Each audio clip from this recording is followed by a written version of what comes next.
ಓಂ ಶಾಂತಿ ವೀಕ್ಷಕರೇ, ಅಭಿಮಾನಿಗಳೇ, ಭಕ್ತರೇ, ಗುರುಮಕ್ಕಳೇ, ಮಿತ್ರರೇ, ನಿಮ್ಮೆಲ್ಲರಿಗೂ ಒಳ್ಳೆಯದಾಗಲಿ. ಓಂ ನಮಃ ಶಿವಾಯ. ಓಂ ನಮಃ ಶಿವಾಯ. ಆದಿಶಯ ಶಕ್ತಿ ಪರಬ್ರಹ್ಮಣೇ ನಮಃ. ನಾವು ಶಿವಸ್ವರೂಪರ ಆಗಬೇಕು, ಶಿವನಂತೆ ನಾವು ಆಗಬೇಕು, ಅಥವಾ ಶಿವನಲ್ಲಿ ಐಕ್ಯವಾಗಬೇಕು, ಅಥವಾ ಶಿವನ ಸಾನ್ನಿಧ್ಯದಲ್ಲಿ ನಾವು ಉಳಿಬೇಕು. ನಮಗೆ ಆ ಶಿವನ ಆಶೀರ್ವಾದ ರಕ್ಷಣೆ ಇರಬೇಕು ಅಂತ ಸಾಕಷ್ಟು ಮಂದಿ ಶಿವಭಕ್ತರು, ಇನ್ನು ಹರಿಭಕ್ತರು ಹರಿಯನ್ನು ಇದೇ ರೀತಿ ಸ್ಮರಿಸ್ತಾರೆ.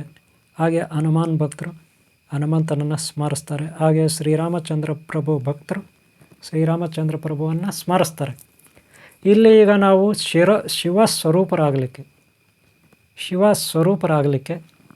ಬೇಕಾದಂಥ ಒಳ್ಳೆಯ ಗುಣಗಳು ಏನು ಅಂತ ನೋಡೋಣ.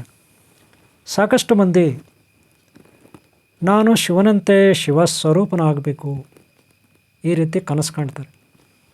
ಹಾಗೆ ಆರಾಧಿಸ್ತಾನೂ ಬರ್ತಾರೆ. ಹಗಲು ರಾತ್ರಿ ಕೆಲವರು ಶಿವನನ್ನು ಪೂಜೆ ಮಾಡ್ತಾರೆ, ಆತನಿಗಾಗಿ ಹೋರಾಟ ಮಾಡ್ತಾರೆ. ಆದರೆ ಯಾವುದೇ ರೀತಿಯ ಫಲಿತಾಂಶ ಅವರಿಗೆ ಸಿಕ್ಕಿರೋದಿಲ್ಲ. ಹಾಗಂತ ಅವ್ರು ಅನ್ಕೋತಾರೆ. ನಿಜ ಹೇಳ್ಬೇಕಂದ್ರೆ ಶಿವನಂತೆ ನಾವು ಆಗೋದು ಅಂದರೆ ಏನಪ್ಪ ಅಂದರೆ ನ್ಯಾಯ, ನೀತಿ, ಸತ್ಯ, ಧರ್ಮ ಇವುಗಳನ್ನು ಅರ್ಥ ಮಾಡ್ಕೋಬೇಕು. ನಾವು ಯಾವಾಗಲೂ ನ್ಯಾಯಪರರಾಗಿರಬೇಕು. ನಮ್ಮ ಮನೆಯಲ್ಲಿ ಮಕ್ಕಳಿರಲಿ, ಅಣ್ಣ ತಮ್ಮ ಇರಲಿ, ಅಕ್ಕ ತಂಗಿ ಇರಲಿ, ಅಥವಾ ಚಿಕ್ಕಪ್ಪ ಚಿಕ್ಕಮ್ಮ, ತಾತ ಅಜ್ಜಿ, ಅಪ್ಪ ಅಮ್ಮ ಯಾರೇ ಆಗಿರಲಿ, ಅಥವಾ ನಮ್ಮ ಮಿತ್ರರು ಯಾರೇ ಆಗಿರಲಿ, ಯಾರೇ ತಪ್ಪು ಮಾಡಿದ್ರು ನಾವು ಅದನ್ನು ಖಂಡಿಸದೇ ಇದ್ದರೂ ಕೂಡ ತಪ್ಪು ಮಾಡೋರಿಗೆ ಸಹಾಯ ಮಾಡಬಾರ್ದು. ನೆನಪಿಟ್ಕೊಳ್ಳಿ, ಯಾರೋ ತಪ್ಪು ಮಾಡ್ತಾರೆ, ಅದನ್ನು ನಾವು ಖಂಡಿಸದೇ ಇದ್ದರೂ ಕೂಡ, ಮೌನವಾಗಿದ್ದರೂ ಕೂಡ, ನೋಡ್ದ ಹಾಗೆ, ಕೇಳಿಸಿದ ಹಾಗೆ ನಾವಿದ್ದರೂ ಸಹ ಅವ್ರಿಗೆ ಮಾತ್ರ ನಾವು ಸಹಾಯ ಮಾಡಬಾರ್ದು. ಅವ್ರು ಮಾಡೋ ತಪ್ಪುಗಳಿಗೆ ನಾವು ಸಹಾಯ ಮಾಡಬಾರ್ದು. ಅಂದರೆ ಅವರ ತಪ್ಪುಗಳಲ್ಲಿ ನಾವು ಭಾಗಿಯಾಗಬಾರ್ದು. ಇವತ್ತಿನ ಪ್ರಪಂಚದಲ್ಲಿ ರಾಜಕೀಯ ಇದೆ, ರಾಜಕೀಯ ಮಾಡ್ತಾರೆ. ಹಾಗೆ ಎಷ್ಟೋ ಆಫೀಸುಗಳಿದೆ, ಆಫೀಸುಗಳಲ್ಲಿ ಕೆಲಸ ಮಾಡ್ತಾರೆ. ಎಷ್ಟೋ ಮಂದಿ ರೈತರಿದ್ದಾರೆ, ರೈತರು ಕೆಲಸ ಮಾಡ್ತಾರೆ. ಹಾಗೆ ಎಷ್ಟೋ ಮಂದಿ ಡ್ರೈವಿಂಗ್ ಮಾಡ್ತಾರೆ. ಹಾಗೆ ಎಷ್ಟೋ ಮಂದಿ ಆರ್ಟಿಸ್ಟ್ಗಳಿದ್ದಾರೆ, ಕಲೆಗಾರರಿದ್ದಾರೆ. ಅವ್ರದ್ದೇ ಆದ ಅವ್ರ ಕೆಲಸಗಳನ್ನು ಮಾಡ್ಕೊಂಡು ಹೋಗ್ತಾರೆ. ಆದರೆ ಈ ಎಲ್ಲ ಕೆಲಸ ಕಾರ್ಯಗಳಲ್ಲಿ ಈ ಅರಾಜಕತೆ ಅನ್ನೋದು ಕೂಡ ಇರುತ್ತೆ. ಅಂದರೆ ಕೆಟ್ಟದ್ದು ಇರುತ್ತೆ. ಏನೇನಿರುತ್ತೆ? ಇನ್ನೊಬ್ಬರನ್ನ ತುಳಿಯೋದು, ಇನ್ನೊಬ್ಬರ ಹತ್ರ ಲಂಚ ತಗೊಳ್ಳೋದು, ಇನ್ನೊಬ್ಬರ ಪಾಪದ ದುಡ್ಡನ್ನು ನಾವು ತಗೊಂಡು ತಿನ್ನೋದು, ಅಮಾಯಕತ್ವದ ಮೇಲೆ ಆಟ ಆಡೋದು, ಈ ರೀತಿಯೆಲ್ಲ ಮಾಡ್ತಾರೆ. ಇದೆಲ್ಲ ಕೆಲವರಿಗೆ ಗೊತ್ತಿರುತ್ತೆ, ಅಕ್ಕಪಕ್ಕ ಇರೋರಿಗೆ, ಅವ್ರ ಫ್ರೆಂಡ್ಸ್ಗೆಲ್ಲ ಗೊತ್ತಿರುತ್ತೆ. ಯಾಕಂದರೆ ತಮ್ಮ ಫ್ರೆಂಡ್ಸು, ಮಿತ್ರರು ಅಥವಾ ತಮ್ಮ ಅಣ್ಣ ತಮ್ಮ ಬಂಧು ಬಳಗ ಈ ರೀತಿ ತಪ್ಪುಗಳು ಮಾಡೋವಾಗ ಅದನ್ನು ನೋಡದ ಹಾಗೆ ಕೆಲವರು ಇರ್ತಾರೆ. ಕೆಲವರು ಅದಕ್ಕೆ ಸಹಾಯ ಮಾಡ್ತಾರೆ.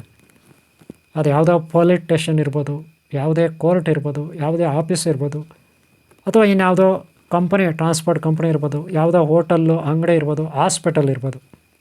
ಒಟ್ಟಿನಲ್ಲಿ ಪ್ರತಿನಿತ್ಯದ ಕೆಲಸ ಕಾರ್ಯಗಳು ನಡೀತಕ್ಕಂಥ ಯಾವುದೇ ಒಂದು ಸ್ಥಳ ಇರ್ಬೋದು, ಅಲ್ಲಿ ನಮ್ಮವರೇ ಇರ್ಬೋದು, ಬೇರೆಯವರೇ ಇರ್ಬೋದು, ತಪ್ಪುಗಳು ಮಾಡ್ತಿರ್ತಾರೆ. ಅಂದರೆ ಬೇರೆಯವ್ರ ಹತ್ರ ಲಂಚ ತಗೊಳ್ಳೋದು, ಬೇರೆಯವರಿಗೆ ಹಿಂಸೆ ಕೊಡೋದು, ಬೇರೆಯವರ ಅಮಾಯಕತ್ವದ ಮೇಲೆ ಆಟ ಆಡೋದು, ಈ ರೀತಿ ಮಾಡ್ತಿರ್ತಾರೆ. ಈಗೆಲ್ಲ ತಪ್ಪುಗಳು ಮಾಡ್ತಾ ಇದ್ದರೆ ಅದು ದೇವಸ್ಥಾನ ಇರಲಿ, ಮಠ ಇರಲಿ, ಮಂದಿರ ಇರಲಿ, ಇನ್ಯಾವುದೋ ಇರಲಿ ಸ್ಥಳ, ಅಲ್ಲಿ ದೊಡ್ಡವರು ಇರ್ತಾರೆ, ಚಿಕ್ಕವರು ಇರ್ತಾರೆ, ಎಲ್ಲರೂ ಇರ್ತಾರೆ. ಒಟ್ಟಿನಲ್ಲಿ ತಪ್ಪುಗಳು ಮಾಡ್ತಾಯಿದ್ದಾರೆ. ಅದನ್ನು ನಾವು ಖಂಡಿಸದೇ ಇದ್ದರೂ ಕೂಡ, ಅವ್ರು ಮಾಡೋ ತಪ್ಪುಗಳನ್ನು ಖಂಡಿಸದೇ ಇದ್ದರೂ ಕೂಡ ನಾವು ಮಾತ್ರ ಅವ್ರಿಗೆ ಸಹಾಯ ಮಾಡಬಾರ್ದು. ಒಂದು ವೇಳೆ ಧೈರ್ಯ ಇದ್ದರೆ ನೀವು ಈ ರೀತಿ ತಪ್ಪು ಮಾಡಬೇಡ ಅಂತ ಹೇಳಬೇಕಾಗುತ್ತೆ. ಹಾಗೆ ನಾವು ಕೂಡ ನಮ್ಮ ಕೈಗಳು ಶುದ್ಧವಾಗಿರಬೇಕು, ನಮ್ಮ ಬಾಯಿ ಶುದ್ಧವಾಗಿರಬೇಕು, ನಾವು ನೋಡ್ತಕ್ಕಂಥ ಕಣ್ಣುಗಳ ದೃಷ್ಟಿ ಶುದ್ಧವಾಗಿರಬೇಕು. ಹಾಗೆ ನಾವು ಕೇಳಿಸ್ಕೊತೀವಲ್ಲ ಕೆಟ್ಟದ್ದೆಲ್ಲ, ಅದೆಲ್ಲ ಕೇಳಿಸ್ಕೋಬಾರ್ದು. ಹಾಗೆ ನಾವು ತಿನ್ನಬಾರ್ದು, ಕುಡಿಬಾರ್ದು. ಹಾಗೆ ಕೆಟ್ಟ ಆಲೋಚನೆ ಮಾಡಬಾರ್ದು. ನಾವು ಯಾವಾಗಲೂ ಒಳ್ಳೆಯದನ್ನು ಆಲೋಚನೆ ಮಾಡಬೇಕು, ಒಳ್ಳೆಯದನ್ನು ತಿನ್ನಬೇಕು, ಒಳ್ಳೆಯದನ್ನು ಕುಡಿಬೇಕು, ಒಳ್ಳೆಯ ಕೆಲಸಗಳನ್ನು ಮಾಡಬೇಕು, ಒಳ್ಳೆಯದನ್ನು ಕೇಳಿಸ್ಕೋಬೇಕು, ಒಳ್ಳೆಯದನ್ನು ನೋಡಬೇಕು. ಹೀಗೆ ಮಾಡಿದಾಗ ನಮ್ಮ ಪಂಚೇಂದ್ರಿಯಗಳು ಶುದ್ಧವಾಗ್ತವೆ. ನಮ್ಮ ಅಂತಃಕರಣಗಳು ಅಂದರೆ ನಮ್ಮ ಅಂತರಂಗದ ಭಾವನೆಗಳು ಶುದ್ಧವಾಗ್ತವೆ. ಆಗ ನ್ಯಾಯ, ನೀತಿ, ಸತ್ಯ, ಧರ್ಮವನ್ನು ನಾವು ಎಲ್ಲ ಧರ್ಮಗಳು, ಎಲ್ಲ ಜಾತಿ ಧರ್ಮಗಳಲ್ಲೂ ನಾವು ಒಳ್ಳೆಯ ರೀತಿಯಲ್ಲಿ ನೋಡ್ತೀವಿ. ಈ ಭೂಮಿ ಮೇಲೆ ನರಕ ಅನ್ನೋದೊಂದು ಇರುತ್ತೆ. ಅದು ಯಾವ ರೀತಿ ಅಂದರೆ, ಯಾವುದೋ ಒಂದು ಕ್ರೂರವಾದ ಸರ್ಪದ ಕೈಯಲ್ಲಿ ಸಿಕ್ಕಾಕೊಂಡಿರುತ್ತೆ ಇಡೀ ಭೂಮಂಡಲ. ಈ ಭೂಮಂಡಲದ ಮೇಲೆ ನಾವು ವಾಸ ಮಾಡ್ತಾಯಿರ್ತೀವಿ. ಆಗಿರೋವಾಗ ನಾವು ಯಾವ ಲೆಕ್ಕನೂ ಇಲ್ಲ ಈ ಕಷ್ಟಗಳಿಗೆ. ಬೆಳಗ್ಗೆ ಕಷ್ಟ, ಮಧ್ಯಾಹ್ನ ಕಷ್ಟ, ಸಂಜೆ ಕಷ್ಟ, ರಾತ್ರಿ ಕಷ್ಟ. ಮಲ್ಕೊಂಡ್ಮೇಲೆ ನಿದ್ರೆ ಮಾಡೋವು ಕೆಟ್ಟ ಕೆಟ್ಟ ಸ್ವಪ್ನಗಳು ಯಾವ ರೀತಿ ಇರ್ತಾವಂದರೆ ಇಡೀ ಭೂಮಂಡಲವನ್ನೇ ಸುತ್ತಕೊಂಡಿರೋ ಸರ್ಪದ ಥರ ಇರ್ತವೆ. ಗೊತ್ತಾಯ್ತಲ್ಲ? ಅದಕ್ಕೆ ನಾವು ಯಾವಾಗಲೂ ತಪ್ಪುಗಳನ್ನು ಮಾಡಬಾರ್ದು, ಮಾಡೋರಿಗೆ ಸಹಾಯ ಮಾಡಬಾರ್ದು. ನಾವೆಷ್ಟು ಶುದ್ಧವಾಗಿರ್ತೀವಿ ಅಷ್ಟು ಶಿವ ನಮ್ಮಲ್ಲಿದ್ದಾನೆ. ಶಿವ ಅಂದರೆ ಯಾರು? ಒಳ್ಳೆಯತನ. ಶಿವ ಅಂದರೆ ಯಾರು? ಒಳ್ಳೆಯದು. ಶಿವ ಅಂದರೆ ಯಾರು? ಶುದ್ಧವಾದದ್ದು. ಶಿವ ಅಂದರೆ ಯಾರು? ಕರುಣೆ ಉಳ್ಳಂಥದ್ದು. ಶಿವ ಅಂದರೆ ಯಾರು? ನಿಸ್ವಾರ್ಥತನದಿಂದ ಕೂಡಿರ್ತಕ್ಕಂಥದ್ದು. ಶಿವ ಅಂದರೆ ಯಾರು?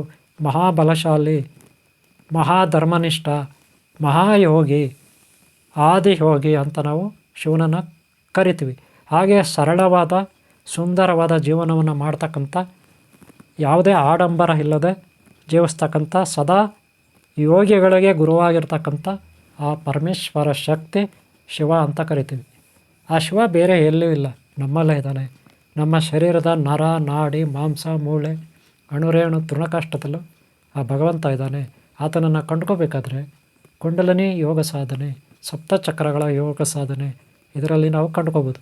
ಯಾಕಂದರೆ ಮೂಲಾಧಾರ ಚಕ್ರ, ಸ್ವಾಧಿಷ್ಠಾನ ಚಕ್ರ, ಮಣಿಪುರ ಚಕ್ರ, ಅನಾಹತ ಚಕ್ರ, ವಿಶುದ್ಧ ಚಕ್ರ, ಆಜ್ಞಾ ಚಕ್ರ, ಹೀಗೆ ಚಕ್ರಗಳಿರುತ್ತೆ.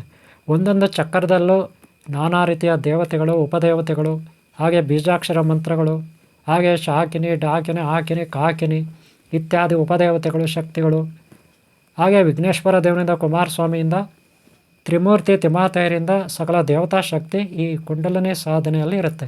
ಇದು ನಮ್ಮ ಶರೀರದಲ್ಲೇ ಇರುತ್ತೆ ಎಲ್ಲವೂ. ಆ ಎಲ್ಲ ಶಕ್ತಿಗಳ ಗುಣಗಳು ನಮ್ಮಲ್ಲಿ ಪ್ರಜ್ವಲಿಸಬೇಕು, ಬೆಳಗಬೇಕು. ಆಗಲೇ ನಾವು ಶಿವಸ್ವರೂಪರಾಗೋದು. ಗೊತ್ತಾಯ್ತಲ್ಲ? ಈ ರೀತಿ ಶಿವ ಸಾನ್ನಿಧ್ಯವನ್ನು ಪಡೆಯೋದು ಅಂದರೆ ಯಾವುದೋ ವೈಕುಂಠಕ್ಕೋ ಯಾವುದೋ ಸ್ವರ್ಗಕ್ಕೋ ಹೋಗೋದಲ್ಲ, ಯಾವುದೋ ಕೈಲಾಸಕ್ಕೆ ಹೋಗೋದಲ್ಲ. ನಮ್ಮ ಶರೀರದಲ್ಲಿರುವ ದೇವತಾ ಶಕ್ತಿಯನ್ನು ಅರ್ಥ ಮಾಡ್ಕೊಳ್ಳೋದು, ದೈವತ್ವವನ್ನು ಅರ್ಥ ಮಾಡ್ಕೊಳ್ಳೋದು. ದೈವತ್ವ ಅಂದರೆ ಒಳ್ಳೆಯತನ, ಒಳ್ಳೆಯ ಮಾರ್ಗ, ಧರ್ಮ. ಇದು ಶಿವನ ಸ್ವರೂಪ. ಅಂದರೆ ನಮ್ಮ ಶರೀರದಲ್ಲೇ ನಾನಾ ರೀತಿಯ ಒಳ್ಳೆಯ ಗುಣಗಳು, ಕೆಟ್ಟ ಗುಣಗಳಿರುತ್ತೆ. ಅದನ್ನು ಶುದ್ಧೀಕರಿಸಿ ನಾವು ಒಳ್ಳೆಯ ಥರ ಹೋದಾಗ ನಾವು ಶಿವಸ್ವರೂಪರಾಗ್ತೀವಿ. ಶಿವನಂತೆ ನಾವಾಗ್ತೀವಿ, ನಾವೇ ಶಿವ ಆಗ್ತೀವಿ, ಶಿವನೇ ನಾವಾಗ್ತೀವಿ. ಆಗ ಇಡೀ ಬ್ರಹ್ಮಾಂಡಗಳಿಗೆ, ಲೋಕಗಳಿಗೆ ನಾವೇ ಅಧಿಪತಿ ಆಗ್ತೀವಿ. ನಮ್ಮ ಶರೀರದ DNA ಅಣುರೇಣು ತೃಣಕಾಷ್ಟದಲ್ಲಿ ಆ ಶಕ್ತಿ ಇರುತ್ತೆ. ಈಗ ನಿಮಗೆ ಅರ್ಥ ಆಗಿರಬೇಕು ನಾವು ಹೇಗೆ ಶಿವಸ್ವರೂಪರಾಗ್ತೀರ ಅಂತ. ಸರಳವಾದ ಸುಂದರವಾದ ಜೀವನ ಮಾಡೋದು. ಸತ್ಯಂ ಶಿವಂ ಸುಂದರಂ. ನಮ್ಮಲ್ಲಿ ಸತ್ಯ ಇದ್ದರೆ ಶಿವ ಇರ್ತಾನೆ. ಶಿವ ಇದ್ದರೆ ನಮ್ಮ ಜೀವನವೇ ಸೌಂದರ್ಯಯುತವಾಗಿರುತ್ತೆ. ಅಂದರೆ ಈ ಜೀವನ, ಕೆಟ್ಟ ಜೀವನದಿಂದ, ಕೆಟ್ಟ ಜನರ, ಕೆಟ್ಟ ಪ್ರಾಣಿಗಳ, ಕೆಟ್ಟ ವಾತಾವರಣದಿಂದ ನಾವು ಮುಕ್ತರಾಗಿರ್ತೀವಿ. ಒಂದು ಸುಂದರವಾದ ಜೀವನದಲ್ಲಿ ನಾವಿರ್ತೀವಿ. ಅದನ್ನೇ ಸತ್ಯಂ ಶಿವಂ ಸುಂದರಂ ಅಂತ ಕರಿತೀವಿ. ಇಷ್ಟೊತ್ತು ನಾನು ಹೇಳಿದೆ, ಒಳ್ಳೆಯವರಾಗಿ ನಾವಿದ್ದರೆ ನಾವೇ ಶಿವಸ್ವರೂಪರು. ಆಗ ನಮ್ಮನ್ನು ತಡೆಯೋರು ಯಾರೂ ಇಲ್ಲ. ಆಗ ನಾವು ಅಮರರಾಗ್ತೀವಿ. ನಮಗೆ ಖಂಡಿತ ಆಗ ಪುನರ್ಜನ್ಮ ಅನ್ನೋದಿರೋದಿಲ್ಲ. ಅದನ್ನೇ ಮೋಕ್ಷ ಅಂತೀವಿ, ಮುಕ್ತಿ ಅಂತೀವಿ, ಜೀವನ್ಮುಕ್ತಿ ಅಂತೀವಿ, ಅಮರತ್ವ ಅಂತೀವಿ. ಗೊತ್ತಾಯ್ತಲ್ಲ ವೀಕ್ಷಕರೇ? ನೀವು ಕೂಡ ಶಿವಸ್ವರೂಪರು ಆಗಬೇಕು, ಜಗತ್ತಿನ ಕಲ್ಯಾಣ ಆಗಬೇಕು ನಿಮ್ಮಿಂದ. ಅದಕ್ಕೆ ಪ್ರಯತ್ನ ಪಡಿ. ರೋಗಗಳಿಂದ, ದಾರಿದ್ರ್ಯಗಳಿಂದ, ಕಷ್ಟ ಕಾರ್ಪಣ್ಯಗಳಿಂದ, ಶತ್ರು ಭಯದಿಂದ, ಮರಣ ಜನನ ಮರಣದಿಂದ ನೀವು ಮುಕ್ತರಾಗಬೇಕು. ಹಾಗೆ ನೀವು ಮುಕ್ತರಾದರೆ ಖಂಡಿತ ನಿಮ್ಮಲ್ಲಿ ಸದಾ ಆನಂದ ಇರುತ್ತೆ, ಸಚ್ಚಿದಾನಂದ ಇರುತ್ತೆ. ಆಗ ನೀವು ಸಚ್ಚಿದಾನಂದ ಸ್ವರೂಪರಾಗಿ, ಪರಬ್ರಹ್ಮ ಸ್ವರೂಪರಾಗಿ ಬೆಳಗ್ತೀರಿ. ಇಷ್ಟು ಹೇಳ್ತಾ ನಾನು ಈ ವಿಡಿಯೋ ಮುಗಿಸ್ತಾ ಇದ್ದೀನಿ. ಈ ವಿಡಿಯೋ ಇಷ್ಟ ಆದರೆ ಒಂದು ಲೈಕ್ ಮಾಡಿ.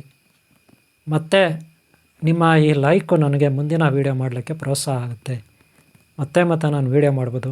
ಹಾಗೆ ಲೈಕ್ ಮಾಡಿ, ಹಾಗೆ ಕಾಮೆಂಟ್ ಮಾಡಿ, ಹಾಗೆ ಸಬ್ಸ್ಕ್ರೈಬ್ ಆಗಲ್ಲ ಚಾನಲ್ ಸಬ್ಸ್ಕ್ರೈಬ್ ಮಾಡ್ಕೊಳ್ಳಿ ಅಂತ ಹೇಳ್ತಾ ಈ ಒಂದು ವೀಡಿಯೋನ ಮುಗಿಸ್ತಾ ಇದ್ದೀನಿ.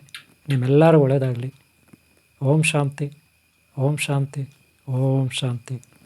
ಓಂ ನಮಃ ಶಿವಾಯ. ಆದಿಶಕ್ತಿ ಪರಬ್ರಹ್ಮಣೇ ನಮಃ.